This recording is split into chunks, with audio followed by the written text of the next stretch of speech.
저는 이걸 보고 완전히 멘탈이 나가버렸습니다. 비트코인 주봉 차트인데 더 이상 지지를 기다릴 수 있는 구간이 없습니다. 왜냐면 이 아래는 이제 40K 초반대, 비트가 여기서 40K 초반대까지 빠진다는 건 지금으로부터 30에서 40%더 빠진다는 건데, 이러면 알트들은 안 그래도 지하실인데 이거 멘틀까지 내려가 버리는 거죠. 자, 그런데 많은 분들이 놓치고 있는 사실이 하나 있습니다.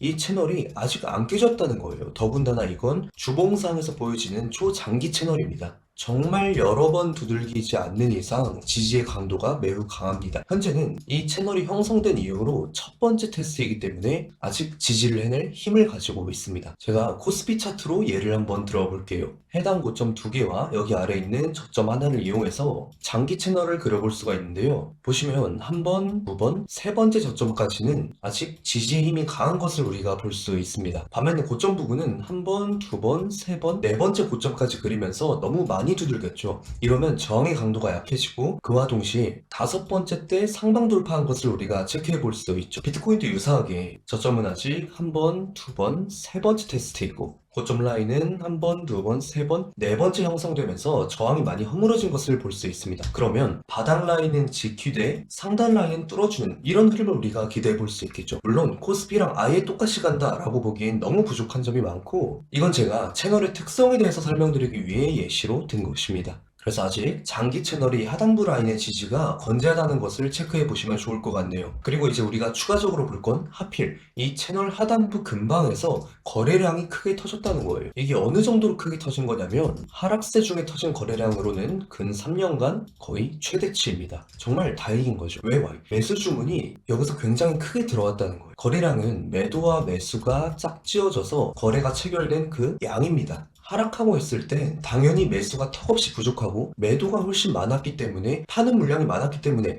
이렇게 하락을 했을 거예요. 그럼 이미 매도 물량은 많은 상황에서 짝을 지을 매수 물량이 없었기 때문에 거래량이 여기서 크게 안 터지고 있다가 매수 물량이 훅 들어오면서 활발하게 짝을 지을 수가 있게 된 거예요. 즉 거래가 체결이 될 수 있게 된 겁니다. 그러면서 거래량이 늘어나고 이건 매수 세력들이 들어왔다는 거예요. 그래서 과거에도 주봉상으로 역대급 거래량이 터졌던 구간들을 살펴보면 짧은 한 파동을 주고 나서 반전시키거나 아니면 곧바로 반전이 나왔던 사례들이 많습니다. 18년도에도 거진 곧바로 반전이 나왔고, 코로나빔 때도 마찬가지이고, 21년도 붓다빔 때도, 22년도 저점도 전부 동일해요. 그래서 지금도 여길 저점으로 바로 반전이 나오거나 해봤자 이 장기 채널을 살짝 테스트하고 반전이 나오는 걸 예상하고 있습니다. 자, 그러면 지금부터는 이 마지막 짧은 파동이 나오냐 안 나오냐, 이게 관건인데 그건 단기 차트를 살펴봐야겠죠. 1시간 봉 차트인데요. 가장 최근 단기 관점은 이 구간에서 라이브 방송으로 전달드렸었어요. 여기서 한 파동 더 빠지면 반등 나올 때 조심해야 한다, 이런 그림으로 흘러가면서 한 번 더 빠질 수 있다는 내용이었어요. 실제로 그렇게 이제 진행이 되었고, 그 뒤에는 이 구간과 이 구간에서 분할 매수 전략이 하나 나온다. 이 전략은 해당 저점이 이탈되면 폐기가 된다는 내용을 말씀드렸어요. 애초에 일주일 정도는 염두를 해두는 전략이기도 했고, 아직 관점의 폐기 라인을 건드리지 않았습니다. 따라서 아직 관점이 진행 중인 상황인데 왜 이 관점을 받는지가 오늘 영상의 핵심입니다. 자, 우선 차트를 조금 넓게 보시면 급락을 하다가 거래량을 터뜨리고 2월 초부터 삼각수렴을 형성하고 있었어요. 그런데 이 삼각수렴을 아래로 깼다가 거진 바로 다시 들어옵니다. 특정 라인을 깼다가 다시 들어오는 건 우리가 페이크아웃 혹은 유동성 수입이라고 해서 보통은 강세 신호로 해석하는 경우가 많아요. 그래서 실제로 사례들을 보면 지금과 동일하게 급락하다가 거래량이 터지고 수렴을 만들어낸 상황이에요. 그 뒤에 이 수렴을 이탈했다가 거의 곧바로 다시 들어옵니다. 그랬더니 되돌림 이후에 한 번 더 치고 올라가는 파동이 등장을 하죠. 여기도 마찬가지로 수렴을 이탈했다가 곧바로 다시 들어옵니다. 그리고 되돌림 이후에 한 파동 더 치고 올라가는 흐름이 등장을 합니다.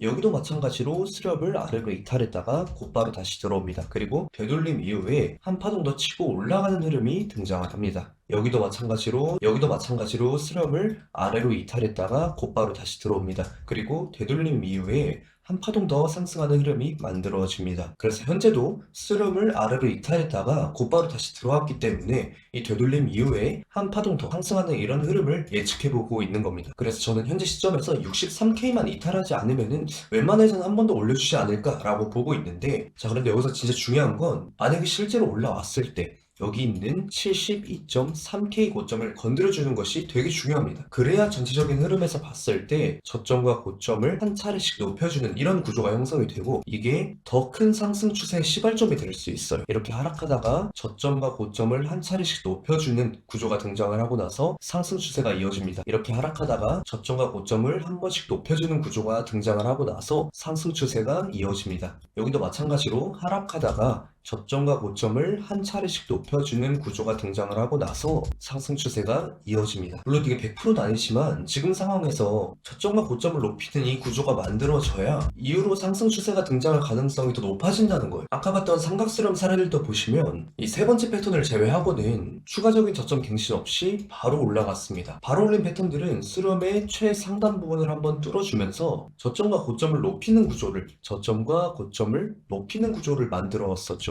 그런데 이 세 번째 패턴은 수렴의 최상단 부를 뚫어주지 못하면서 저갱을 한번 하고 그리고 나서 추가 상승이 나온 모습입니다. 그래서 지금도 반등이 더 지속이 된다면 해당 수렴의 최상단부인 72.3K를 돌파해주는 것이 굉장히 중요하다고 보는 입장입니다. 그렇게 되면 이 매물대가 있는 80K 후반까지는 적어도 다이렉트로 지를 수 있을 가능성이 높아진다고 봐요. 분명 캔들이 그려지면서 관점이 변하는 부분이 있을 수는 있습니다. 그러한 것들은 고정 댓글에 있는 텔레그램을 통해서 전달드려 보도록 하겠고, 오늘 영상 한 문장으로 정리해보면서 마무리하겠습니다. 해당 장기 채널링과 거래량을 함께 참고를 했을 때 아마 저점을 갱신하지 않고 바로 올리거나 저점을 갱신해봤자 채널을 살짝 건드는 수준에서 마무리가 될 것 같고, 만약에 72.3K 돌파가 나온다면 저점을 갱신하기보다는 그냥 다이렉트로 올라갈 가능성이 비교적 높아진다. 네, 여기까지 시청해주신 분들께 감사하다는 말씀드리며, 오늘도 여러분들께서 욕심보다는 계획을 우선시하는 거래를 하셨으면 좋겠습니다. 이상으로 차트 보는 공대생이었습니다.